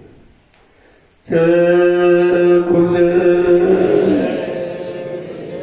जो लोग घर जाने वाले हैं वो जा सकते हैं, अब आप घर जाओ, दूसरे लोग आ जाएंगे, अब तुम नहीं जाओगे बेचारे दूसरे कैसे आ पाए, उनको भी सेवा मिलनी चाहिए। तो सेवा क्या आश्रम में बहुत है, वहीं सब लोग चलो वहीं सेवा करोगे, और जब खत्म हो जाए तो वहाँ चलो, वो भी आपका आश्रम है, तो आप ही का तो है, किसी दूसरे का थोड़ी है, उसकी भी देखभाल बहुत जरूरी है। वहाँ सेवा मीठी सेवा बहुत है, और मीठी सेवा की इच्छा लेके लोग आते हैं, चलो आश्रम में चलेंगे मीठी सेवा सरल है, हर आदमी कर सकता है, तो इसलिए वहाँ मीठी की सेवा है। वहाँ चलो, वहाँ जमीन आपकी लेवल हो रही है, मतलब हो जाए तो आगे सरसों है कोई फसल होती जाएगा, तो आपकी तेल की समस्या होगी, ये तेल ही बीमारी पैदा कर रहा, ये तरह तरह के रिफाइन जो तेल बने, इतनी गंदगी को रिफाइन करके बनाते हैं, अगर गंदगी दो तो आप खाओगे नहीं, वो तेल उसमें आई नहीं, पता नहीं कौन कौन सी गंदगी उसमें, मतलब वो डाल दिया केमिकल तेल बन के, वो खा करके पथरी, जो पथरी समझ सबके पेट में है उसी तेल के खाने से, अपेंडिक्स है, पथरी है, गैस है, मतलब ये बीमारियां उसी तेल से होती है। लिहाजा अपना इतना कर लो खेतों में कि तेल लेना न पड़े, तो सरसों तक बुआ दिया, प्रसाद सरसों काफी हो गया, काफी दिन भंडार में चला, अभी चलता है, और यहाँ भी वो तो इसके बाद सरसों तो चलेगा, ये मूंगफली आपकी भी खुद जाएगी महीने में, मतलब सरसों बो सकते हो, और कुछ गाय के लिए, गेहूं भूसा के लिए, क्योंकि भूसा खरीदना पड़ता, 1-1 लाख 1.5 लाख का भूसा खरीदा जाता, क्योंकि इतनी संख्या है, बगैर काम नहीं चलेगा। अब जो घर जाना चाहते हो जा सकते हैं, लेकिन ये इलायची दाना प्रसाद, ये प्रसाद है असली, ये लड्डू प्रसाद नहीं है, तो बच्चों के लिए दे दिया जाता है, ये प्रसाद लेके जाओ, ये कभी खराब नहीं होगा और ये हर मुसीबत पर आपके काम आएगा। बिना प्रसाद लिए कोई घर नहीं जाएगा, बाद में कोई दुर्घटना बात हो जाती, फिर आप मोबाइल से फोन करते हो, ये हो गया वो गया, बात सुनते समझते नहीं हो और अपना नुकसान कर बैठे। कलयुग जा रहा है, इस बात को मत भूलो। जैसे तूफान निकल रहा हो तो पेड़ पौधों को उठाता पलटता तोड़ता चला जाता है, ऐसे कलयुग तुमको गिराता जाएगा, किसी को चरित्र से गिरा देगा, किसी को खान पान से गिरा देगा, किसी को और क्रोध पैदा कर देगा, कोई हिंसा करा गिरा देगा, वो तो तरह तरह से आपको गिराएगा। इसलिए प्रसाद दिया जाता, इसको रोज खाते रहिए, और जब कम हो जाए उसको मिला लो, सब 10 बार जगू जो ना लोग खा लेता है। कितनी सरल मुफ्त दवा है, तमाम लोगों का इलाज है ये प्रसाद। जय गुरुदेव। देखो अब 15 सितंबर लोग मनाते हैं, वो कार्यक्रम कुशीनगर में भीड़ को ज्यादा है। अच्छा है, पूर्वांचल में लोग यहाँ नहीं आ पाए सेवा देने के लिए, अपनी वहीं देंगे। अब यहाँ जितना किराया भाड़ा लगता उतनी सेवा दे देंगे, उनका बच्चा किराया भाड़ा तो बेकार चला जाता। तो इसलिए हमने कहा भाई तुम किराया भाड़ा खर्च के बताओ, हम खुद ही आ जाएंगे तुम्हारे पास, और जिसको देना हो दे देंगे, वो आपकी लग जाएगी। जय गुरुदेव। हमने लोगों से कहा भाई तुम कुशीनगर जाके क्या करोगे, इतना किराया खर्च करो, वो किराया सेवा में दे दो, तो बगीचे की सेवा भी तुम्हारी हो जाए। वहां कौन सी सेवा आप लोग करेंगे, वहां कोई सेवा नहीं। वो तो जमीन दूसरों की यानी प्रोग्राम के लिए ली जाती है, परमिशन लिया जाता, वहां कोई सेवा नहीं, बल्कि क्षेत्र भर का अन्न खा के लाद के चले आओ, क्या मिलेगा तुमको। यहाँ अपनी सेवा करो, भजन करो, जिस काम के लिए आए हो वो तो काम यहाँ होता। रही बात प्रसाद की, तो मैं वहां से तोड़ ले आऊंगा, यहाँ मिला के आपको दे दूंगा, तो आपको प्रसाद भी घर बैठे मिल जाए। जय गुरुदेव। आश्रमवासी कहीं नहीं जाएंगे, आश्रम जैसा अच्छा माहौल कहीं नहीं है। दुनिया का हाल देखिए कितना खराब है, कितनी हिंसाएं हत्याएं तरह तरह से की जा रही, कितना अपमान बेइज्जती की जा रही है, और कोई सुनने वाला नहीं। इसलिए अपने आश्रम में सुरक्षित हो और शाकाहारी बने रहोगे और सब तरीके से बचे रहोगे, आश्रम सब बचाव करेगा आपका। और ये भोजन है, ये प्रसाद का काम करेगा, बीमारी दूर करेगा। और जो आप सेवा करोगे उससे फसलें तैयार होगी, तो आपका भंडारा चलता रहेगा। ये सब आपके ही प्रयोग में आ जाएगा, इधर उधर कहीं नहीं होता। हाँ, जैसे कोई चीज यहाँ नहीं है तो उसकी बदलाव हो जाता, भाई उसके पैसे बना लो बाजार में, और उस पैसे से जो तुम्हारे यहाँ तेल नहीं, तेल ले लिया, गुड़ ले लिया, या और कोई सामान है वो मतलब खरीद लिया, तो आपका तुमको पूरा हो जाएगा। दालें नहीं आपके पास, दालें खरीदी जाती, ऐसा नहीं, वो बाजार में बेचा नहीं जाता, बाजार में उसका आदान प्रदान किया जाता, उससे पैसे लेकर दूसरा सामान जो नहीं आप पैदा कर वो खरीद लिया जाता भंडारे के लिए। यहाँ कोई बिक्री उस तरह की नहीं होती, कोई उसका खर्चा करे। जय